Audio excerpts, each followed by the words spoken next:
welcome to another canal video. This time we're doing a bit of canal hunting. When you walk along the canal, for example here at the Grand Union Canal in Great Linford, you quite often see some interesting clues as to the past life of the canal. Here's a good example. This building here is now a private residence, but up until reasonably recently it was originally a pub built to serve the needs of the boaters who were going past. And here we've got a winding hole, and that's interesting, but there are winding holes all over the place.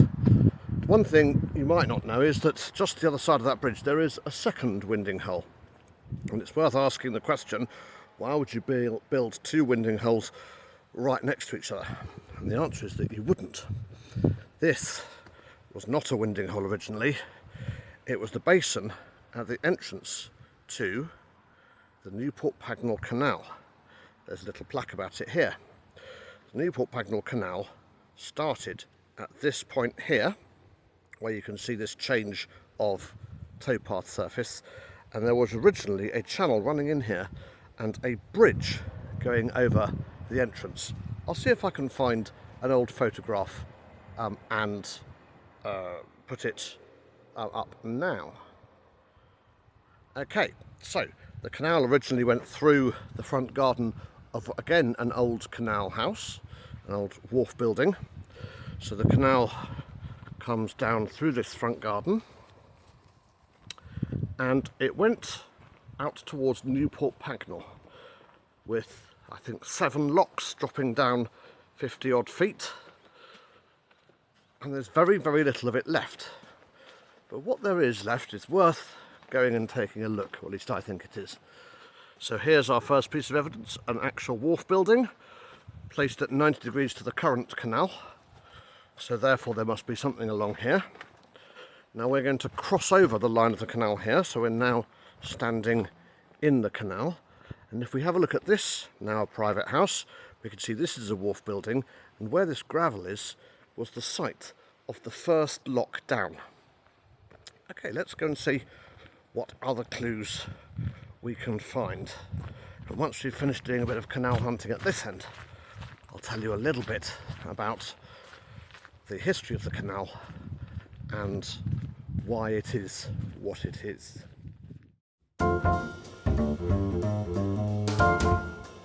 We go and have a quick peer over here. We can see a sort of area of scrubland, and this is the track of the canal. So let's go wander around and have a look at where it comes out at the other end of the footpath.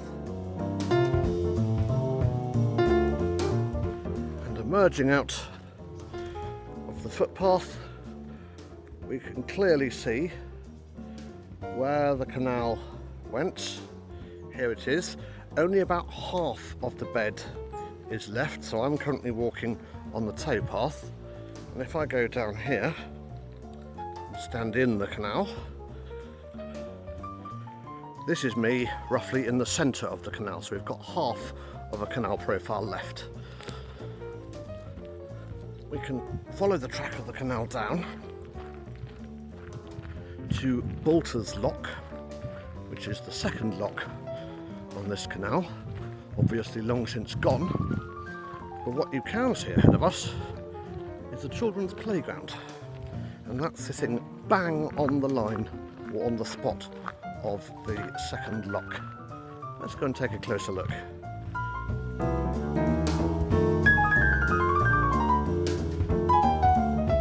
Okay, so this is the entrance to the second lock. Here we are down in the lock chamber, and if we wander around to the other side,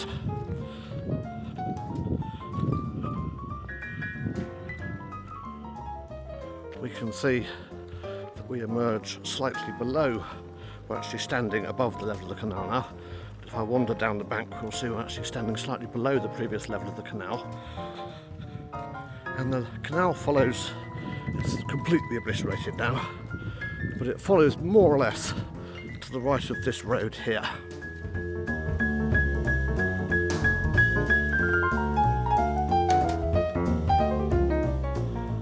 approaching us, on just ahead of us and to the right, you can see some reeds, which is always a good sign of an ex-canal. And this is the true level of the canal after the second lock, and indeed it is very slightly in water, albeit not very obviously so. You can just about see, if I put it up like that, you can just about see there's a spot of water there, and you can even see a small amount of canal sides, but there's not a lot really left of this chunk. Nevertheless, this represents the only section of canal which still holds any water. It's not quite as advertised. This section here definitely is canal, but the sort of pond that it created, look, see, it told you some actual water. The pond that it created was extended in the 80s round to the right hand side, so it's not exactly the shape of the canal. Nonetheless, we have ourselves some nice chunky canal. Now, I said the pond was extended around to the right, and it looks for all the world like the canal is going to bend round to the right with this road. In fact, it does not.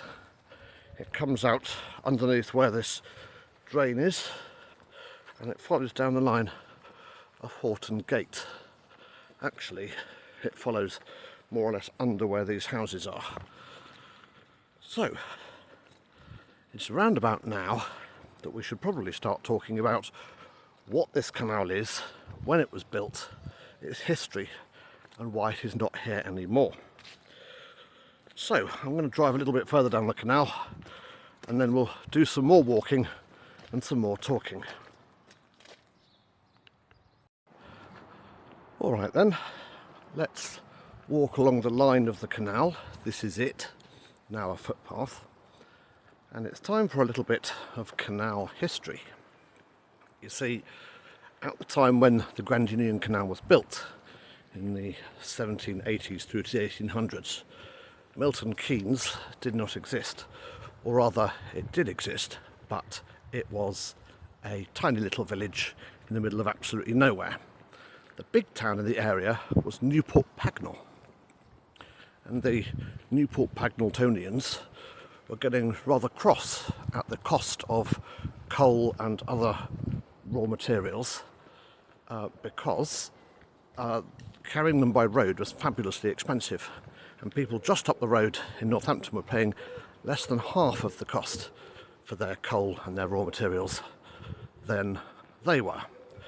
So at various points they decided to try and get a canal built. First attempt was in 1790, when in fact the Grand Union Canal was not quite finished. That came to nothing. They tried again in 1794 and again in 1804. Again, nothing. Finally, however, in 1814, pretty much the middle or towards the end of the Canal Mania era, they succeeded and they got the Newport Pagnell Canal built.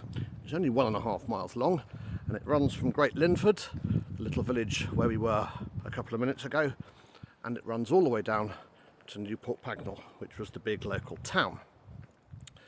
It dropped by 50 feet, went through 7 locks, and so immediately the price of coal and other raw materials pretty much halved in the town. So it was very, very popular with the residents. However, one thing it wasn't was particularly profitable.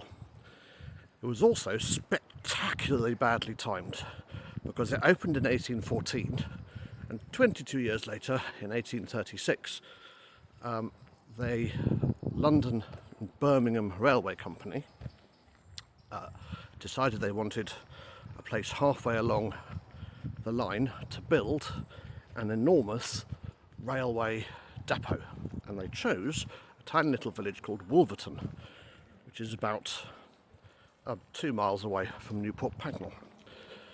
And of course, as soon as the railways arrived, then canals pretty much became an obsolete method of transport. Nonetheless, the canal struggled on for a few decades, but by the early 1860s it really wasn't making any money at all. And the railway approached the canal company and asked them if they could buy the canal with a view to filling it in and building a railway on it. And that is exactly what they did. So by 1864 the canal was filled in and a railway was built on its line. And this is that railway stroke that canal. Now actually at this point the railway goes on like that, but the canal went off up to our left and followed the line of those houses there up and round. Now we can't go there, but we can walk round and have a look at the other end. So let's do that. So let's have a look at some maps of the canal. And I say maps of the canal, in fact there is only one extant map of the whole canal, and this is it. The trouble is that the Newport Pagnell Canal fell really between two stools. With the early canals you have the excellent surveyor's maps as done by Brindley and Telford and others, so you get a really good quality map. And of course from about the 1820s onwards you start getting Ordnance Survey maps, which are absolutely superb. Unfortunately the Ordnance Survey maps didn't get to the area of Newport Pagnell until the 1880s, after this canal was closed. So we are left with this, but nevertheless it does show the whole canal from Linford Wharf, where we started, all the way up to this is where I was walking just now, and this is the very end of the canal. Now the problem with this particular map is that it's not very accurate, and if I show you, I've got the earliest Ordnance Survey map which exists underneath. Here it is, and we'll have a better look at it in a minute.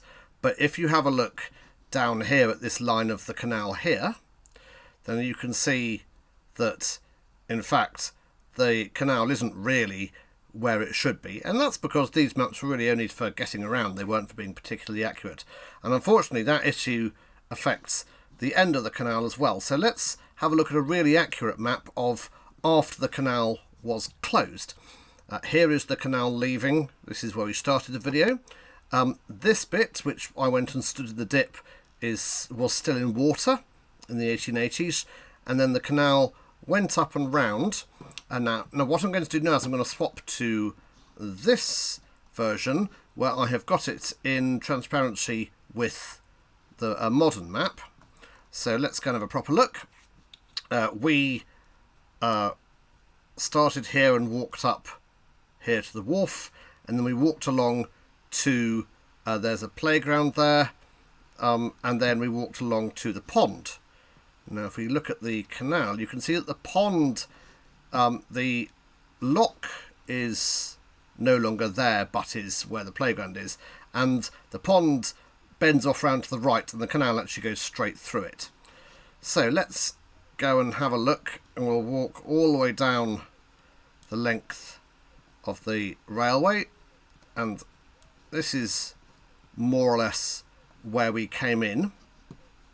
And what I'd like to show you is down here.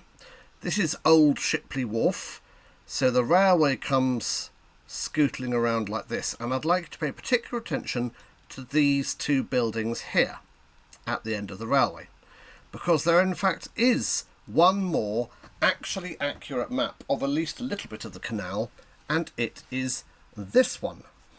This map was produced when they were planning on filling the canal in, and it is a surveyor's map of where they're going to put the railway as compared to the canal. And if you have a look at this map, you can again see those two buildings as canal buildings. So they were originally canal buildings, and then they were repurposed as railway buildings. Let's go back to the Ordnance Survey map. Here we are. They were repurposed as railway buildings, and if we go and have a look at the modern map, we can see that they are at the very end of this road. So what we can see is that the original canal would have come, let's have a look and see. The original canal came in along this line here, and it joined back up with the railway and flowed in here and along here and ended underneath what is now a Bargain Booze and a Domino's. And it also went round this area, which is a sort of NHS, I don't know if it's a care home or a health centre, it's something anyway. And there was a chunk of canal which came around here and up there. The last little bit of canal ended up being under what is now a fire station. So I suppose we should go and have a look and see if we can find any last vestiges of canal left in Newport Pagnell. So let's do that. Well, unless I have spectacularly mucked up my editing, I should now just have showed you the map of how the canal and the railway ran on top of each other for a while, and then the canal split off to the left and the railway carried straight on. And this is on the track of the railway pointing straight ahead of us down towards the terminus and the station. And of course it is long since gone, but there are, if we dive into the woods here, just a shadow of evidence of the canal. So this is where the canal is just about to rejoin the railway to the last bit and get to the basin. Again, I'll put up a photograph of it now. But if we go back and have a look, and admittedly you can't really see, but ahead of us here is a very, very shallow depression in the ground, which is the canal running in towards the station. The wharf at the end, which was called Shipley Wharf, still exists as a road name. It's now Shipley Court. But all trace of the canal basin has been absolutely and totally obliterated.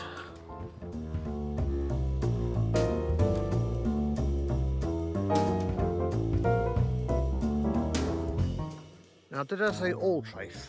Well, no, not quite.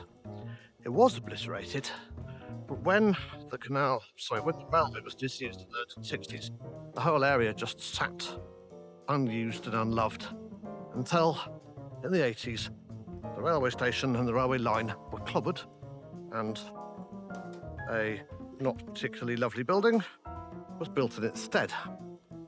And when they did that, one thing that they discovered was the wall of the canal basin. Now, this is the line of the wall. It's not the original wall. What it does do is it uses stones from the canal bed as it was excavated to build this wall. So these stones were once part of the canal basin. The canal basin ran up through that fence there, head into the fire station, and that is the very last trace that you will find of the Newport Pagnell Canal. I hope you enjoy these videos. If you do, please do like and subscribe, and I shall see you next time. Goodbye.